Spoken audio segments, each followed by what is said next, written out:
E aí, pessoal, aqui é o Edu Matos, né? A gente está na parte 2 do episódio sobre os arquétipos ali, né? Entender mais profundamente sobre o que significa cada um deles. Na parte 1, a gente falou sobre o Tech Lead e o Arquiteto, se eu não me engano. E aqui a gente está na parte 2, a gente vai falar um pouquinho sobre, bastante na verdade, né? Sobre o Solver e sobre Right Hand.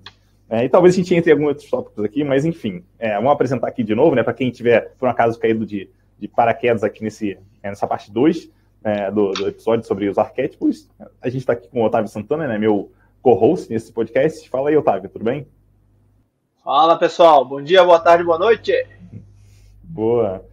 E o Walter também, né, que está aí com a gente já desde a primeira parte aí desse episódio. Fala aí, Walter, como é que você está? Opa, tudo bem? Aproveitando aí, né, bom dia, boa tarde, boa noite, copiando o Otávio aí, para todo mundo que está assistindo, né, esse podcast, independente do horário. Bora lá. Boa. Bom, para você que está assistindo ou ouvindo a gente na parte 2 aqui, quando terminar, sugiro fortemente que você volte na parte 1 para entender mais ou menos como é que é a linha do que a gente está seguindo aqui, tá? Mas eu imagino que você não perca muita coisa em termos de conteúdo, até porque aqui a gente vai falar nesse episódio sobre pontos que a gente não falou ainda no episódio anterior, tá? Então, vamos lá, vou continuar aqui onde a gente parou, né? Que é sobre os arquétipos, daí vale a pena a gente começar pelo Solver aqui, né? Que seria o terceiro arquétipo. Daí eu queria entender, enfim, começar aqui entendendo do Walter, né? Então, o que é exatamente esse arquétipo do Solver? Como é que funciona no dia a dia? O que ele faz no dia a dia? Boa. Geralmente esse arquétipo, né, aquele tipo de pessoa que você tem um problema complexo ali na sua organização, é uma pessoa que já é bem vivida, né? Já passou por muitos problemas complexos. Então, assim, diria que é o apagador de incêndio, né? Então, né, por exemplo, né, você tem no varejo que você tem um problema no fechamento de pedido. A empresa, né, ela perde vários milhões, né, cada pedido ali minutos, né, horas que não consegue fechar um pedido. Então você precisa a pessoa mais cabeça ali para naquele momento parar tudo que ela está fazendo e focar, né, até resolver aquele tipo de problema. Ou um algoritmo de cubagem, né, ou algo nesse sentido. É algo extremamente assim direcionado, complexo, né? Então assim sempre direcionados a prioridades executivas. Então esse arquétipo solver, né, ele atua bastante nesse sentido, né? Porém existem algumas considerações, né? Algumas organizações que trabalham com esse tipo de arquétipo, é algo até que me preocupa, né? Porque elas são muito focadas assim no indivíduo, né? Não no time, né? Então assim é sempre um ponto de atenção a gente sempre, né, formar muitas pessoas que conheçam muitas coisas, que repassem o conhecimento, do que ter algo centralizado, né? Geralmente, então, esse arquétipo, eu diria até que é algo, né, uma pulga atrás da orelha, né? Principalmente assim na minha opinião, tá? Por quê, né? Então, assim, você vai apagar um incêndio. Toda vez que a gente apaga um incêndio, a gente não tem tempo, né, para fazer as coisas da melhor forma possível. Isso acaba deixando rastros, né? Então, assim, de alguma forma, quem, né, for evoluir ou dar manutenção depois ali, pode ter um tipo de problema maior ali. Nossa, e esse ponto, o livro deixa claro, né, que poderíamos pensá-lo como um cold smell da organização. Estamos focando no indivíduo em vez do comportamento de um resultado como um time. Então, alguns casos é interessante, principalmente, ninguém no meu time conhece Big Data. Eu vou trazer um cara muito bom, porém não faz sentido pensar médio a longo prazo que só ele conheça esse tipo de tecnologia se isso é estratégico para toda a organização. Um outro ponto é não confundir o solver com um bombeiro de luxo. Então ele vai lá, não, tudo é ele que apaga, tudo é ele que resolve. Isso faz com que, primeiro, não seja escalável, ou seja, não tem uma arquitetura escalável, não tem uma organização escalável, não tem um conhecimento escalável. Um outro ponto também é gestão do conhecimento, ou seja, a sua empresa, a sua organização, o seu time depende de um único indivíduo. E se você incentiva muito isso, a médio e a longo prazo, você vai ter várias pessoas retendo conhecimento, porque ele só é valioso porque ele, como indivíduo, executa. Ele precisa ser um herói para ser reconhecido. Então, assim, é um archetype que eu tenho mais receio. Para mim é um cold mail archetype. toma muito cuidado com esse tipo de coisa, depende da empresa, naturalmente, do momento da empresa. E um livro que a gente até falou, né, do que é o Philosophy of Soft Design, ele tem um ponto que ele chama de Tactical Tornator, que é aquele indivíduo que vai, opera e executa rápido qualquer coisa. No entanto, ele geralmente gera muito mais problema quando ele passa do que ele resolve. Então ele gera aquele código que é difícil de ler. Por que isso? Porque ele quer garantir a existência dele. Então, quanto mais ele sabe, mais valor ele vai ter para a organização. Só que em termos organizacional, novamente, a médio e longo prazo, isso tende a ser muito ruim. Eu tomaria cuidado. Uhum. E quando você estava comentando aí, Otávio, me veio muito à mente justamente essa questão de talvez a gente está criando uma cultura do herói ali e tal, de uma pessoa que resolve talvez até muito bem o problema, mas é só ela que resolve aquilo e ela ainda é bonificada para continuar atuando daquela forma, né? Então, se a gente estimular esse tipo de trabalho, a gente pode ter muito problema, enfim, acho que não só nas equipes, mas na empresa como um todo. Justamente hoje é o que a gente mais tenta impedir, justamente. Posso falar uma empresa que eu presto serviço, como a Zup, por exemplo, e ter uma panelinha retendo todo o conhecimento da organização não é legal, não é saudável. E pensa, né? Se eles são bonificados em serem muito bons como indivíduo, quem é que vai fazer com que aquele júnior seja um bom a médio e longo prazo, aquele pleno seja bom a médio e longo prazo?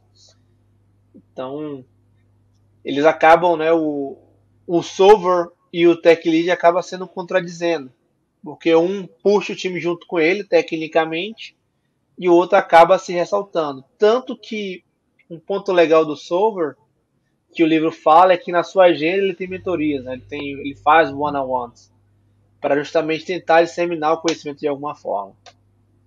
Você ia comentar alguma coisa, Walter? Eu ia comentar exatamente nesse sentido assim de partilhar o conhecimento. Isso é algo que é bem complexo em organizações, ainda infelizmente, né? Organizações estão passando por transformação. Esse tipo de arquétipo assim, ele é bem visto, né? Porque a pessoa de alguma forma, porque vocês frisaram, né? Ela é bonificada, né? Porque de alguma forma ali, cara, no curto prazo, né? Ela fez acontecer, a engrenagem continuou girando, né? Então, se a engrenagem continuou girando, de alguma forma, isso foi bom para a empresa no curto prazo, né? Mas a gente já frisou que a médio, né, e longo prazo vamos ter problemas, né? Então, eu consideraria até um anti-pattern, né? E pelo que eu estou entendendo, então, vocês me corrijam se eu entendi errado, tá? Mas a ideia de uma pessoa solver ali, é claro que ela, no curtíssimo prazo, ela vai conseguir ajudar bastante, mas a ideia, talvez, no médio e longo, é que ela atue, vamos dizer assim, como uma liderança atual atua, que é pensando em, eu vou ajudar a equipe a se organizar aqui, eu vou talvez facilitar o caminho, mas eu vou treinar essas pessoas para que um dia elas não precisem de mim aqui, para que elas consigam fazer o trabalho por elas mesmas. Então, eu sou útil no curto prazo, mas eu não quero precisar ser útil no médio e longo prazo. É mais ou menos por aí? Olha, só uma correção. Ele é uma liderança, ou ele deveria ser uma liderança. É que muitas vezes a galera correlaciona, eu sou um especialista, eu não sou estratégico, ou eu tenho que fazer meu código e pouco importa a empresa.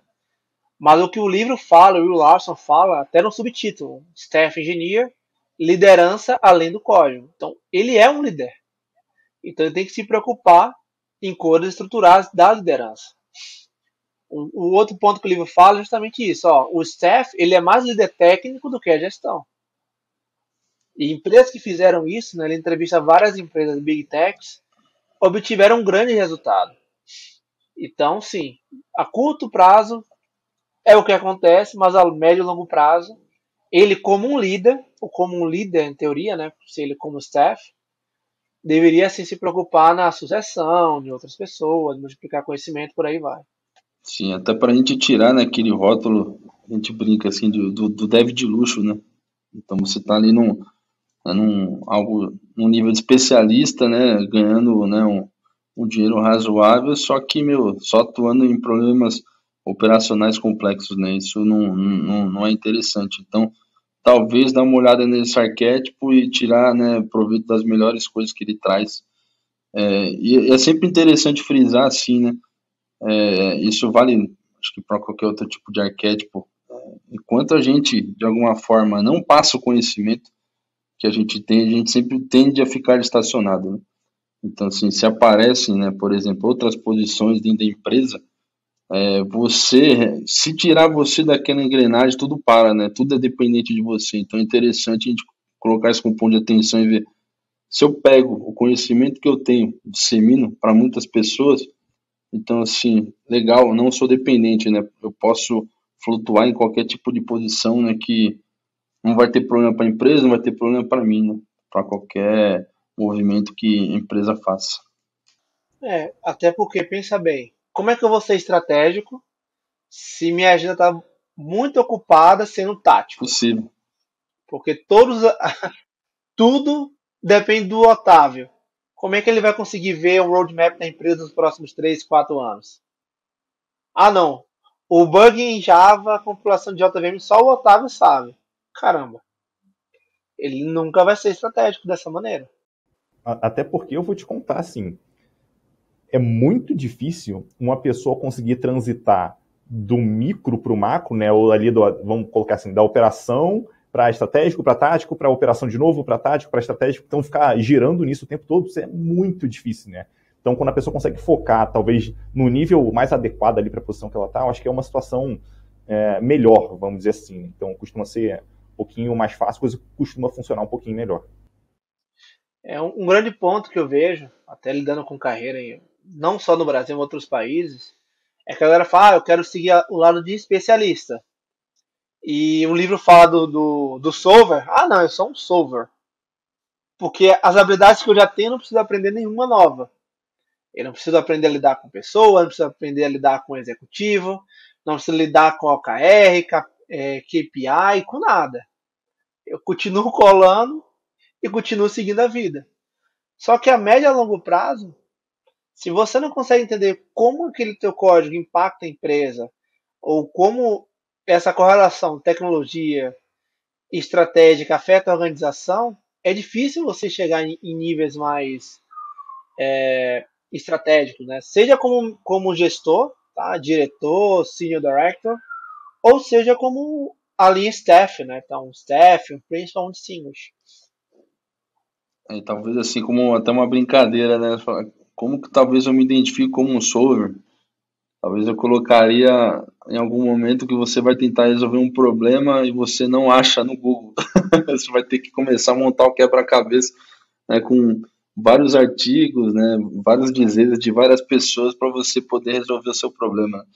Então talvez você se identifique, você fala, caramba, realmente eu consegui resolver um problema e, cara, às vezes você traduzindo algum artigo chinês, ou, né, você lê muita coisa em inglês ali. Então é também um ponto para trazer aqui para colaborar. É aquele caso que você só consegue, talvez, resolver um problema lendo o código-fonte, seja da biblioteca, seja lá o que você estiver usando, para entender como é que funciona o baixo nível. Para entendi, agora sim eu sei como é que eu vou resolver isso.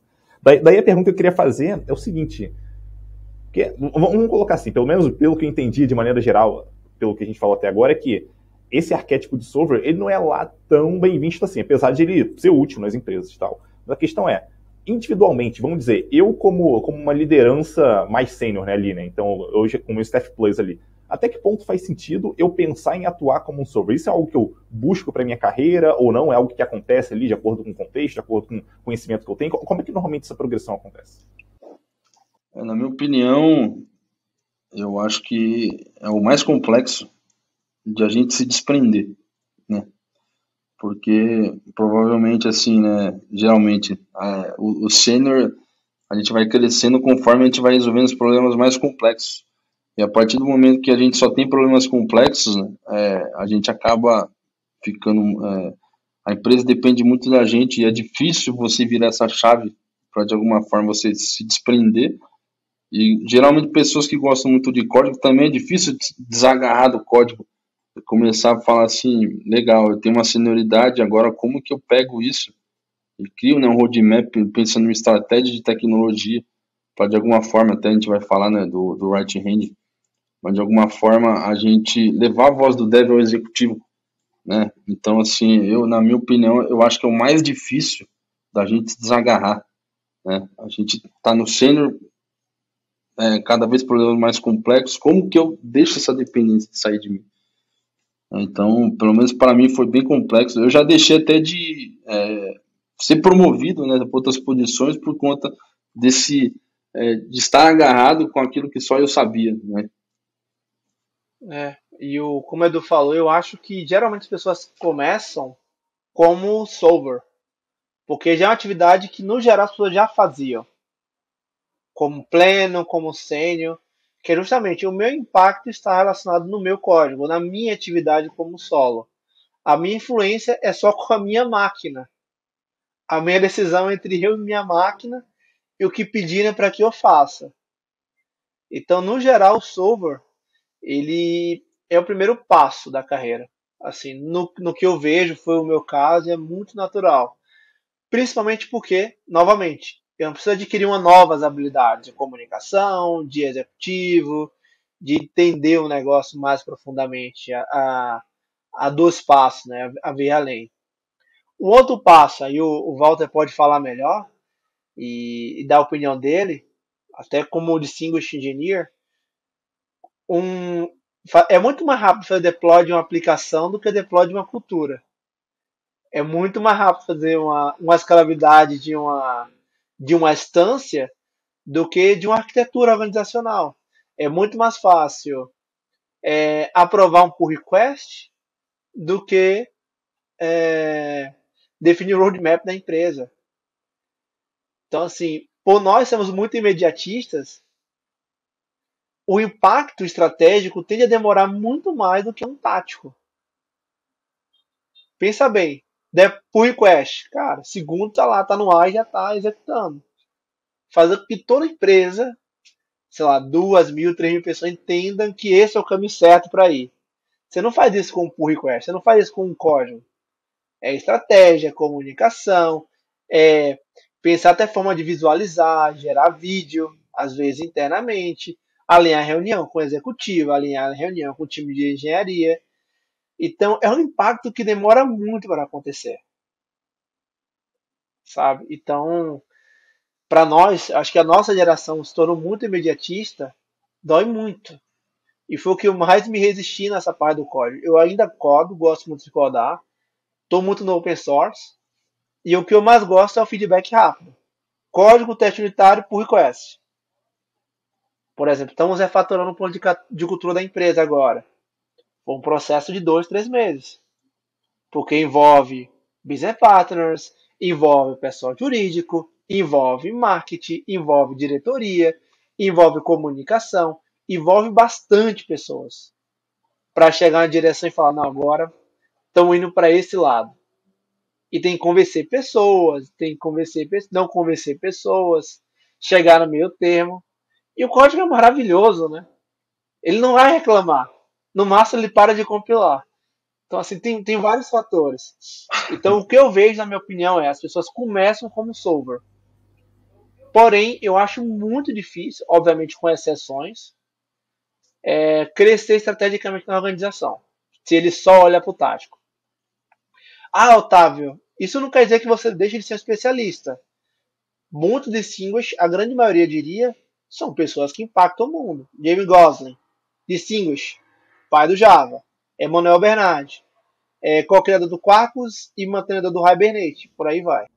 Daí eu queria até tirar uma dúvida contigo, Otávio, que é o seguinte: quando a gente fala ali de uma pessoa distinguished e tal, essa pessoa, ela desculpa, distinguished não, de solver, tá? Me enrolei aqui. Mas quando a gente fala de solver, a gente está falando de uma pessoa que veio, vamos dizer assim, talvez de um background de conhecer mais uma área de negócio. Então, vamos pensar, sei lá, pessoa que entende muito de meio de pagamento. Então, ela talvez pode ser uma solver ali. Ou isso tem mais a ver com ela conhecer mais de tecnologia, de alguma tecnologia específica, talvez que aquela empresa use e tal. Tipo, tem alguma relação de uma coisa com a outra? Não é mais para um lado, é mais para o outro? Como é que normalmente funciona?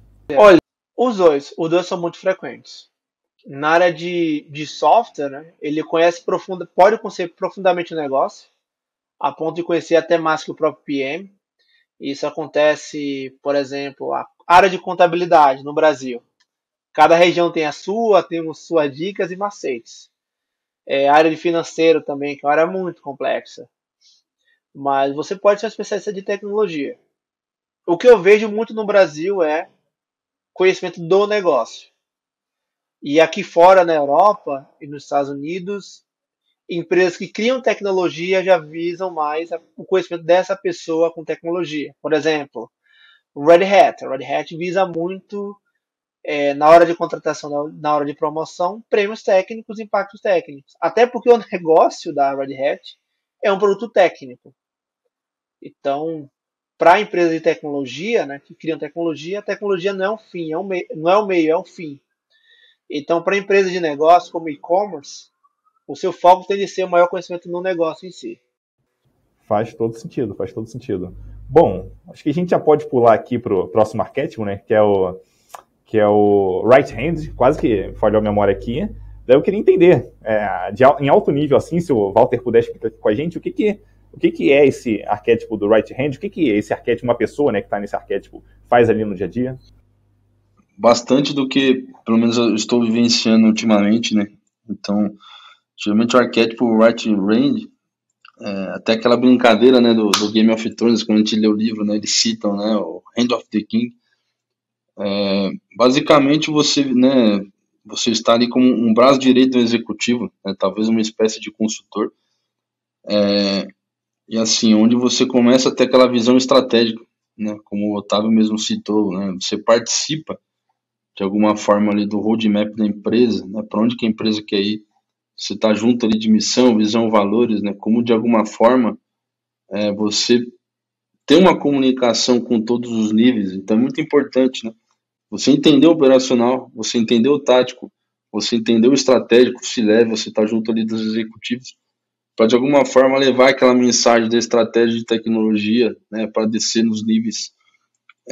Então, se você ajuda a criar essa estratégia, né, tendências, né, tá sempre ativo no mercado, até porque de alguma forma, como você vai convencer pessoas se você não está bem atualizado? Como você vai ser um braço direito de um executivo, né, se você não está bem atualizado, acompanhando tendências, né, democratizar a inovação ali para dentro da empresa, ajudar de alguma forma, como que a gente cria, né, os times, né?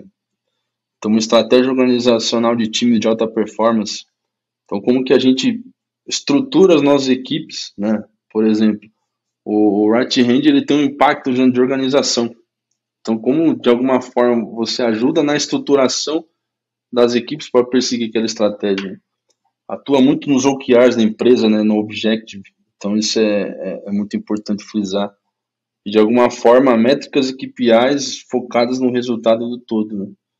Então, é algo, pelo menos, que eu venho vivenciando bastante, assim, pelo menos um ano e 10 meses. Até diria que meu arquétipo, né, de arquiteto e right hand, pelo menos esses dois é muito difícil de eu me desprender nesse momento. Dando uma visão, né, super geral. O ponto que você falou é bem interessante, porque eu tava em algumas conferências aqui e com outros distinguished e eles sentem a mesma coisa. E quando eu li o Right Hand, a primeira coisa que veio na minha cabeça, ele não é um arquétipo, ele é o description role do Distinguished Engineer. Em outras palavras, porque é uma pessoa que tem que estar próxima dos executivos, que tem que estar definindo estratégias, que tem que impactar todo o time e impactar toda a organização. Se você ler o artigo dos Vin Peters sobre cada área, né, o que o staff faz, o principal faz, o que o Distinguished faz, o Distinguished é basicamente isso. E uma coisa que o livro e o artigo fala, que é um dos menos comuns.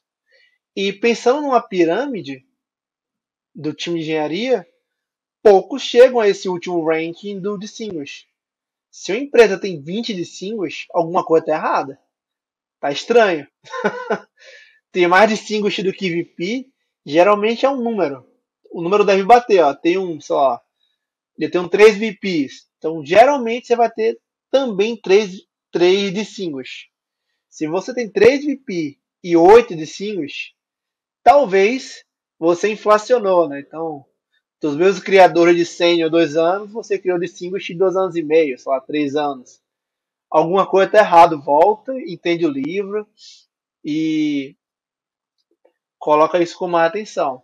Até porque se tiver 300 pessoas definindo estratégica na empresa, e inclusive, né, quando a gente fez o plano de carreira da ZUP, a gente chamou várias pessoas para revisarem com a gente. Chamou o Zim Peters, a gente chamou o próprio Will Larson, se não me engano, uma conversa rápida. E os dois reforçaram muito esse ponto. Olha, o número de singles, geralmente ele é pequeno, e ele precisa ser pequeno. E ele falou o caso do Google. Segundo ele, o grupo do Google tem 100 mil, 200 mil engenheiros. E os fellow engenheiros de 5 engenharia cabem numa sala. Então, assim, não tem nem 10. Então, 200 mil engenheiros e 10 e 20 atingiram o status de seniors. Justamente para ter essa relação. E ele sempre menciona isso. Ele sempre fala, ó, se eu tenho 2 VPs, geralmente eu tenho 2 seniors. Sempre tem essa relação 1 para 1, mais ou menos. Mas voltando para o right hand, é estratégico. Só um ponto, aproveitando o gancho do Otávio, algo que a gente tenta perseguir bastante, o pessoal, né, que cuida de pessoas na empresa, né, áreas de recursos humanos, que, né, já mudaram de nome algumas empresas, para não deixar, igual o Otávio falou assim, você ter tipo 5, 10 distinguishes, né, desequilibrado, né, os seus pares laterais, né, porque muitas empresas acabam criando esse sênior de 2 anos, de alguma forma para reter o profissional ali, né? E assim, cara, isso esquece. Né? Isso não faz sentido, você está distorcendo uma organização, você está distorcendo uma estratégia.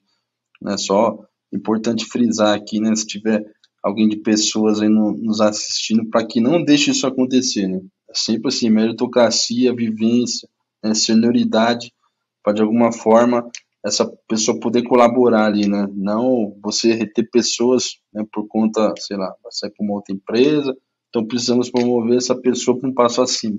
Esquece isso. Isso nunca funciona. Isso não funciona muito. Eu já vi várias empresas com esse débito técnico processual.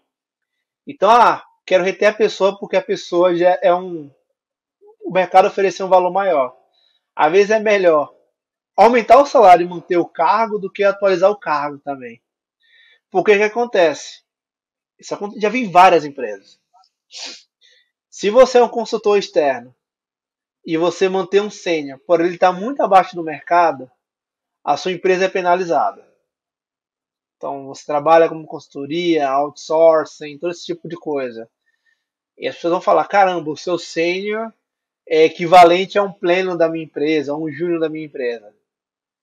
E isso vai pesando cada vez mais a nível de singles. Então, geralmente, de singles é uma pessoa referencial técnica que as pessoas admiram, tecnicamente. Então, eu até falei, né? Pô, o James Gosling, nossa senhora, é um cara muito bom, é um cara que todo mundo quer ter uma referência semelhante, é conhecido como o pai do Java. Então, toma muito cuidado com esses cargos. Então, tenho que aumentar o salário. Será que faz sentido atrelar isso ao ranking? Porque se eu elevo o cargo da pessoa e mantenho as mesmas atividades, tem como sênior. Por que isso? Porque eu vou ter um staff que teoricamente é tático e estratégico, fazendo a mesma coisa. Então o seu plano de carreira distorce. E esse staff, ele é um sênior mais caro. É a mesma coisa que te tinha com o spec 1, 2 e 3, que algumas empresas utilizam. Toma muito cuidado com isso, tá? E geralmente você paga o pato a médio e a longo prazo. E isso é muito complicado e às vezes eu fico pensando até que ponto as empresas realmente vão evitar que isso aconteça. Por quê? Por um motivo muito simples. É muito mais fácil promover uma pessoa, vamos colocar assim, de pleno para sênior, do que aumentar a barra do que o nível, vamos dizer assim, salário de nível pleno para a empresa. Isso pode acarretar de ter que aumentar o salário de muita gente, isso pode ter um custo muito grande para a empresa. Então, por que a gente não promove aquela pessoa para sênior e tá tudo certo? Vamos fingir aqui, tipo, mais ou menos, que a gente considera e tal. Isso vai ter reverberação lá na frente. É um solver pontual, né? Pode acontecer. Então, eu acho mais provável até que as empresas, inclusive nesse período de mercado quente e tal, eu vi isso acontecendo várias vezes ali, de pessoas alcançando posições, níveis de senioridade, dado o nome do nível, mais altos do que talvez ela deveria estar, porque é mais fácil fazer esse movimento. Então, aconteceu, de fato, uma inflação ali dos salários, natural, de mercado aquecido, mas também aconteceu, na minha visão, uma inflação de cargos ali, né, de pessoas assumindo posições que não faziam tanto sentido. Eu não sei como vai ser agora que o mercado aparentemente está, pelo menos para quem está assistindo a gente aqui, né, 2022, vamos colocar assim, final de 2022, eu não sei se agora as pessoas, se o mercado realmente vai esfriar, mas se esfriar, talvez isso diminua um pouco, tá? Mas dito isso, eu acho muito difícil de evitar que isso aconteça, por mais que a gente entenda que seria o mais adequado ali, né? Não, Edu, mas esse é o problema, né? Porque muitas pessoas que perderam o emprego, infelizmente, foi nessa inflação de cargo. Pode acontecer. Não foi, pode acontecer. Muitas empresas aconteceram isso. Então, assim, eu até tentei alocar alguns profissionais, eu vi lá o Layoff Brasil, e muitos falam, eu sou um sênior, meu salário é tanto. Só que o mercado não paga mais, porque você não é sênior, você surfou a onda da mega procura, só que agora você voltou ao local que você era antes. E, quero ou não, muitas pessoas tiveram layoff, não só empresas normais, mas grandes big techs. Então, assim, eu acho que é um débito técnico e a gente não olha, e a gente deveria olhar, principalmente a organização, ela não pode ser tomar as ações olhando apenas curto prazo. É interessante olhar 3, 5, 10 anos, porque o objetivo da organização não é morrer amanhã. Vou tomar decisão hoje, amanhã é um mistério, né? Não, tem que pensar, daqui a 3 anos, isso é um impacto, isso é uma dor de cabeça. E essa crise só deixou isso ainda mais explícito, sabe? E como você falou, é mais difícil elevar a régua de todo mundo. Sim, é mais difícil. Por outro lado, você traz melhores profissionais. Porque o profissional quer estar não somente onde tem um bom salário, mas onde ele é motivado, onde ele eleva tecnicamente. Então, ter uma comunidade ao redor, né, boas business partners, pessoas que têm ferramentas até de melhorar tecnicamente.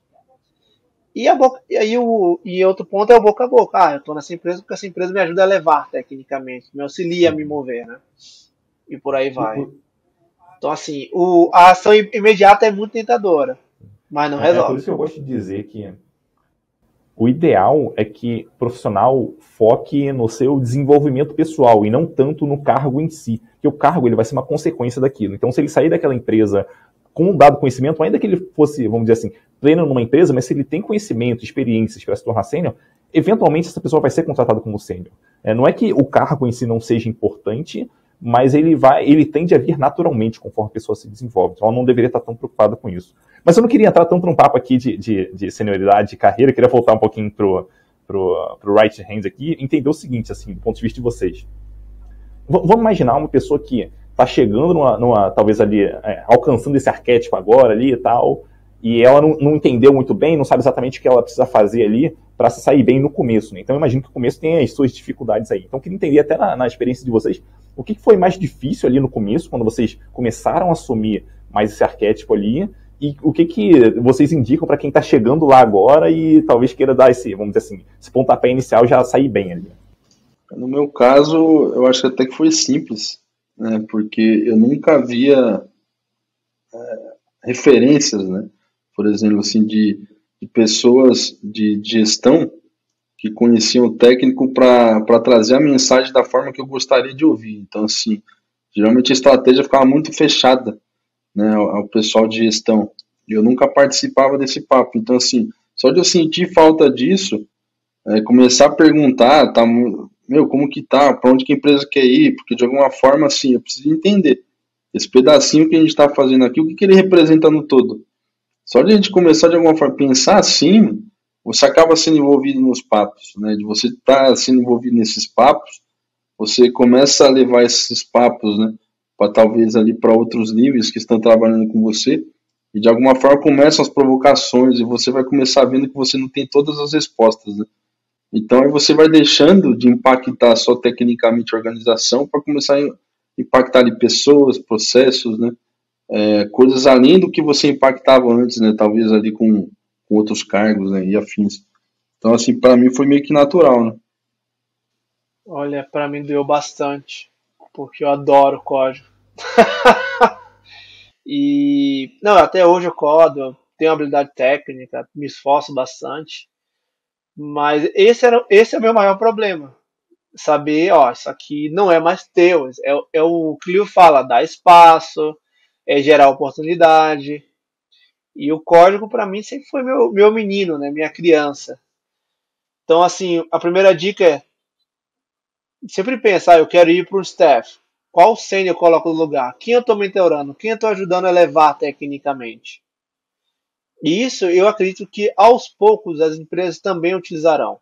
Não acho que na Zup estamos fazendo isso, estamos bolando isso, mas não acho que será uma exclusividade Zup, porque, como falei, a gente olhou muito nessa do mercado e entrevistou muitas pessoas do mercado. Então, uma hora vai chegar porque faz muito sentido. Ao mesmo tempo que não pode esquecer o código. Então, tem um equilíbrio. Trabalha em um projeto open source, dedica uma hora revisando o código. Não fica muito longe do código. Tenta ter um equilíbrio entre entre não ficar com tarefas muito pesadas que o time dependa de você, mas ao mesmo tempo não fica longe do código, se preocupa em multiplicar conhecimento. Se você está indo como distinguish, lembra, você é estratégico, você não é tático. Você pode fazer algumas coisas táticas, mas sempre pensa, caramba, esse tático que eu estou fazendo poderia ser um espaço que um sênior poderia estar crescendo se eu estivesse o mentorando, ou que um staff estaria crescendo se eu estivesse mentorando. Então é um negócio bem tentador. Mas é isso, tenta equilibrar aí o seu lado técnico. E é interessante, né, o que o Otávio disse, porque é muito legal quando a gente tem talvez alguém ali que está acima de nós trazendo coisas que a gente nunca ouviu falar. Então, assim, é muito motivador isso.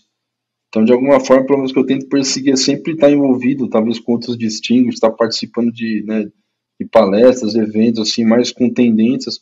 Pode, de alguma forma, também, assim, né, como o Otávio falou, a gente nunca pode desprender do código. Até porque, senão, assim, você não vai ser um staff, né? Você vai para de algum... Por mais até que existe uma polêmica, né? Existe alguns managers, né? Que eu acho que é muito interessante, ainda continuam de alguma forma ali fazendo algumas POCs ali, está muito envolvido em alguns academies para, né, nunca estar fora do código. Também acho isso muito interessante. Mas é algo nessa linha assim, estudar coisa nova, não desagarrar no código assim, que eu digo, das 9 às 18 você está trabalhando aqui na empresa.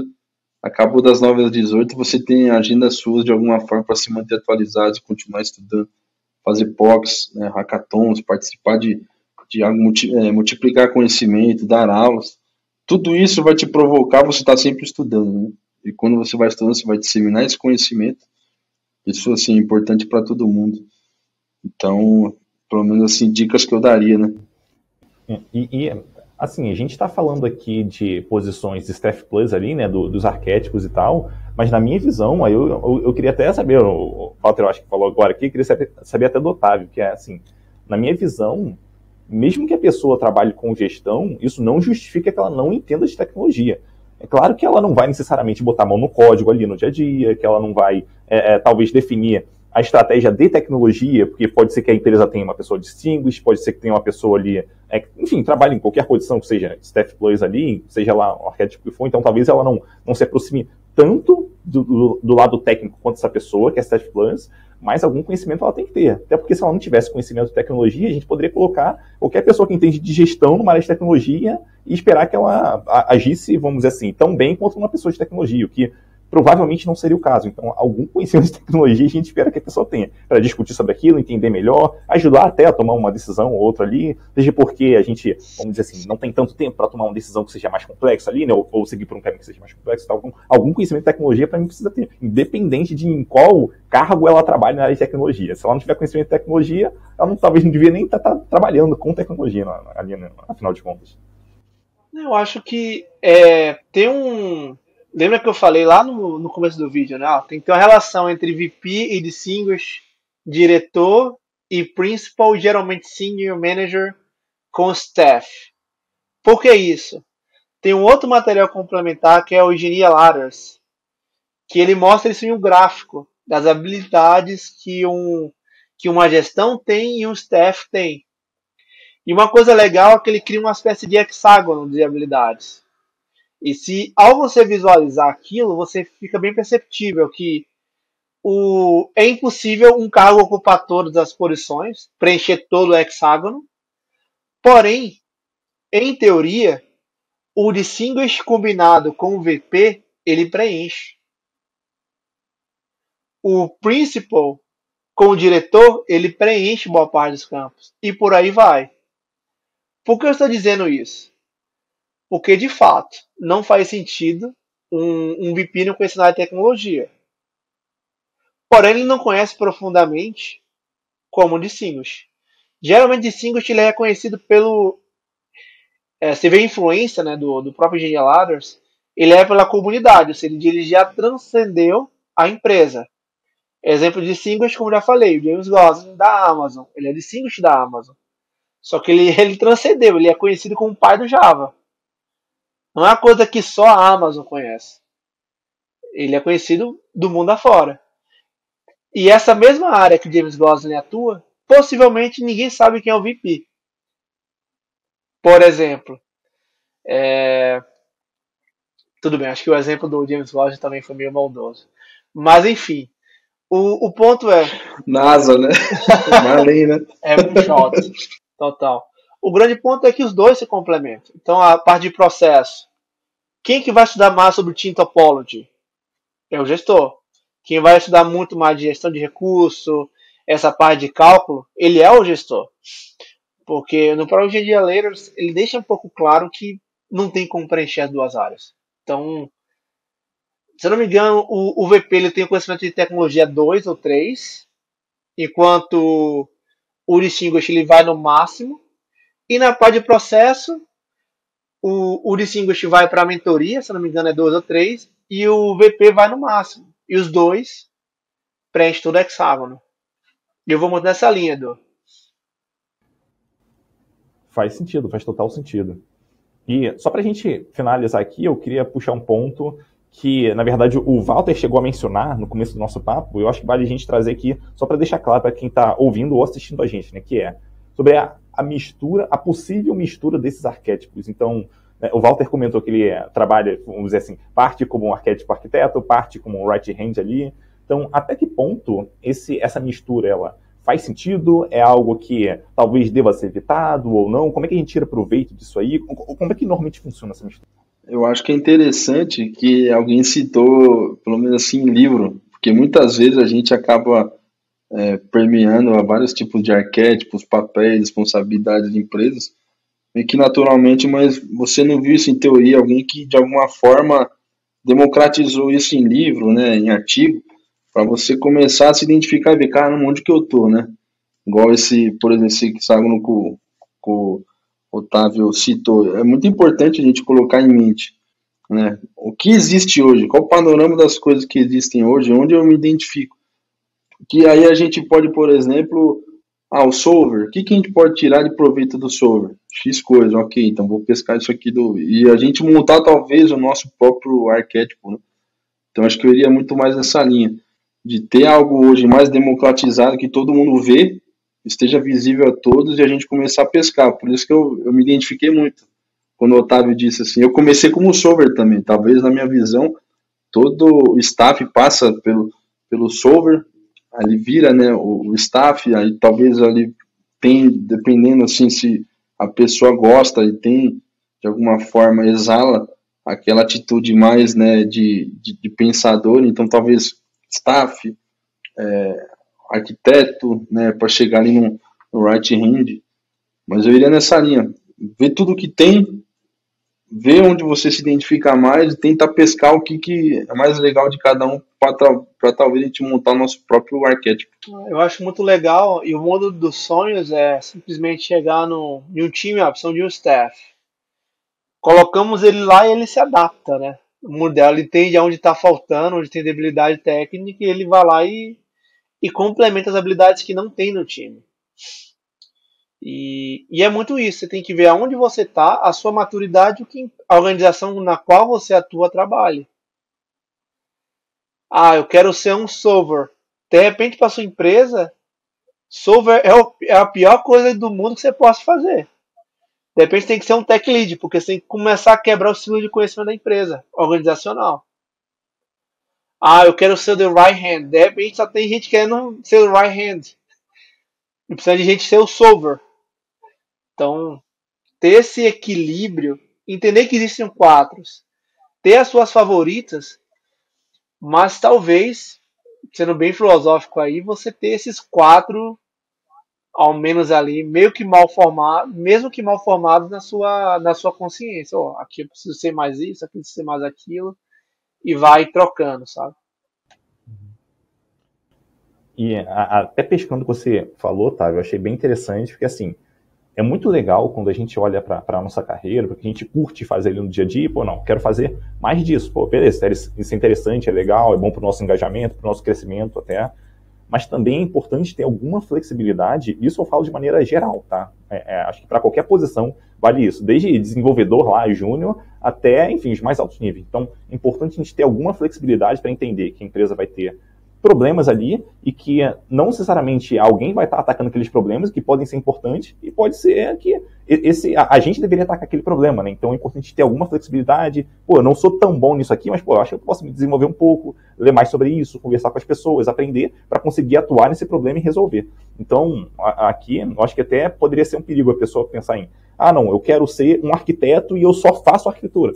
Tudo bem, você pode até trabalhar assim, mas você vai deixar muita oportunidade passar, porque a empresa vai ter problemas que você poderia estar atacando, que poderia estar te ajudando a crescer na carreira, mas que não está ajudando tanto, porque você está focado só em uma coisa ali que, ok, tem sua importância, mas acho que a vida profissional ela vai além daquilo que a gente gosta, daquilo que a gente está acostumado a fazer no dia a dia. Né? Então, acho que é perigoso a pessoa se enxergar, vamos dizer assim, num arquétipo e se limitar a fazer somente aquilo. Né? Então, acho que é perigoso, pelo menos essa é a visão que eu tenho aí. Não sei vocês, pra mim é um pouco perigoso. Cara, vida adulta, né? Nem sempre te faz aquilo que a gente quer. Acho que é isso aí que vocês falaram. É sempre importante a gente olhar o que a gente gosta, como que a organização está, né, as brechas, oportunidades ali. Mas sempre, né, por exemplo, todo mundo vai ser o right hand.